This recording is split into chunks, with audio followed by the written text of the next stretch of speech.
राधे दोस्तों, कैसे हैं आप सभी। आशा करती हूँ आप सभी बहुत अच्छे हैं और अपना ख्याल रख रहे हैं। राधा रानी अपनी कृपा आप सब पर बनाए रखे। दोस्तों, आज हम बात करेंगे बसंत पंचमी की। बसंत पंचमी 23 जनवरी को मनाया जाएगा। इस दिन आपको माँ की कुछ विशेष कृपा प्राप्त करने के लिए 5 महा उपाय बताने वाली हूँ, जो कि गुरुजी पंडित प्रदीप मिश्रा जी ने अपनी वीडियो में बताया है। साथ ही जो उपाय बताने वाली हूँ ये शिव महापुराण में वर्णित है कि जब माघ मास की पंचमी तिथि पर ये 5 उपाय किए जाते हैं, यानी कि बसंत पंचमी पर ये उपाय किए जाते हैं, तो माँ की विशेष कृपा हमें प्राप्त होती है। जैसे बहुत सारे बच्चों का होता है कि उनका पढ़ाई में मन नहीं लगता है, या कोई ऐसा है जो इंटरव्यू दे रहा है, नौकरी के लिए तैयारी कर रहा है, कई बार इंटरव्यू दे चुके हैं लेकिन फेल हो जाते हैं, सारी चीजें क्लियर करते हैं लेकिन जाकर के इंटरव्यू में नहीं क्लियर कर पाते हैं। तो उन लोगों के लिए एक छोटा सा 5 महा उपाय लेकर के आई हूँ, जो बसंत पंचमी के दिन करने पर आपको 100% है कि इसका फल तुरंत प्राप्त होगा। तो करना क्या है, चलिए जानते हैं। वीडियो अंत तक जरूर देखिएगा, तभी आप समझ पाइएगा कि आपको क्या करना है। और शुरू से लेकर के जैसे जैसे मैं क्रम वाइज आपको बताती जाऊंगी, उसी तरह से आपको सारी चीजें करनी है। तो 23 जनवरी को सबसे पहले सुबह ब्रह्म मुहूर्त में आपको करना है स्नान। ब्रह्म मुहूर्त का समय क्या मिल रहा है, तो 5:13 से लेकर के 6:57 तक आप इस बीच में कभी भी स्नान कर सकते हैं।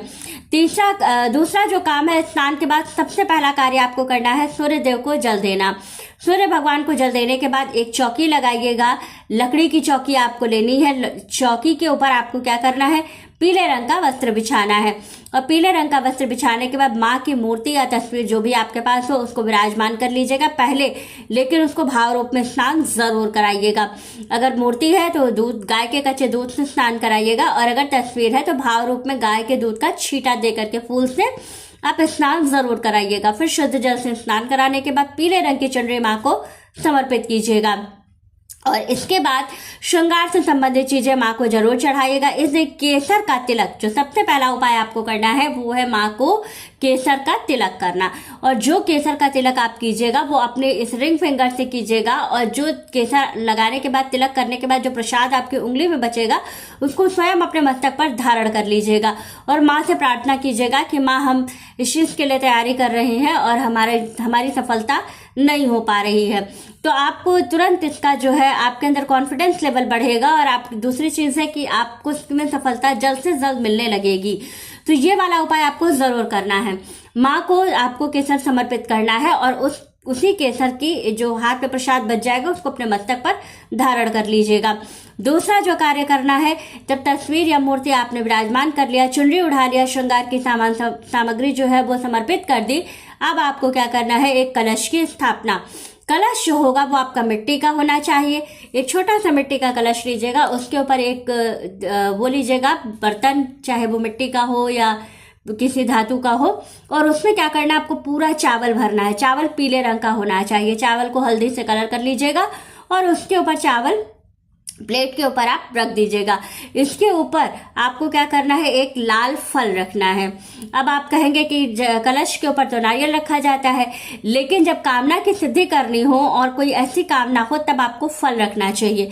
फल की प्राप्ति आप चाहते हैं कि जो हम कर रहे हैं उसका फल हमें मिले, तो इसके लिए आपको क्या करना है कि नारियल के ऊपर जो कलश के ऊपर जो आपने चावल रखा है उसके ऊपर आपको लाल फल रखना है। अनार या फिर सेब, दोनों में से कोई एक चीज आप ले सकते हैं। उस पर रक्षा लपेटिएगा अपनी कामना कहते हुए, और उस फल को कलश के ऊपर आप रख दीजिएगा।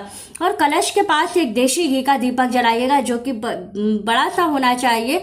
और दीपक में इतना घी भरिएगा कि आपका दीपक जो है वो पूरे दिन जल सके, यानी कि जो दीपक आपका हो वो अखंड जले। तो दीपक आपको इतना बड़ा बनाना है। और तीसरा जो उपाय आपको करना है वो है उसके अंदर थोड़ी सी हल्दी डालनी है। दीपक के अंदर हल्दी डाल करके ही दीपक जलाइएगा। हल्दी और थोड़ी सी काली तिल डालिएगा।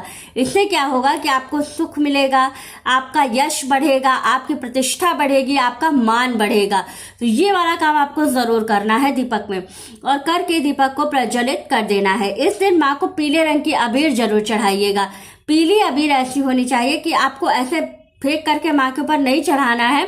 जो भी अबीर आप चढ़ाइएगा वो माँ के चरणों में चढ़ाइएगा।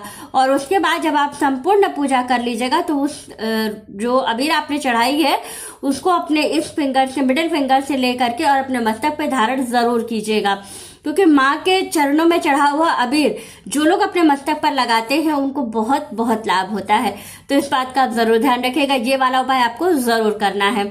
इसके बाद से जो एक उपाय आपको और बताने वाली हूँ वो है कि आपको इस दिन माँ को जो विशेष है कि जो जौ की बाली होती है और सरसों का फूल जो कि बहुत ही इजीली मार्केट में बसंत पंचमी के दिन मिलता है, आपको लेकर आना है। उसको एक बुके की तरह बनाना है। जौ की बाली को सब एक साथ लगा लीजिएगा, उसमें कुछ जो है सरसों के फूल को लगा के उसको बुके की तरह बना के माँ के चरणों में अपनी कामना, अपनी इच्छा को कहते हुए समर्पित कीजिएगा। देखिएगा बहुत जल्दी इसका लाभ आपको मिलेगा, क्योंकि ये वाला जो उपाय है ये शिव महापुराण में वर्णित है और विशेष रूप से गुरु जी ने भी इसको बताया है कि जो लोग भी इस उपाय को करते हैं उन्हें इसका लाभ जरूर प्राप्त होता है। तो आप इस उपाय को जरूर कीजिएगा, आपको इसका लाभ जरूर जरूर प्राप्त होगा। तो वीडियो अच्छी लगे, जानकारी अच्छी लगे तो वीडियो को लाइक, शेयर और सब्सक्राइब जरूर कीजिएगा। राधे राधे दोस्तों।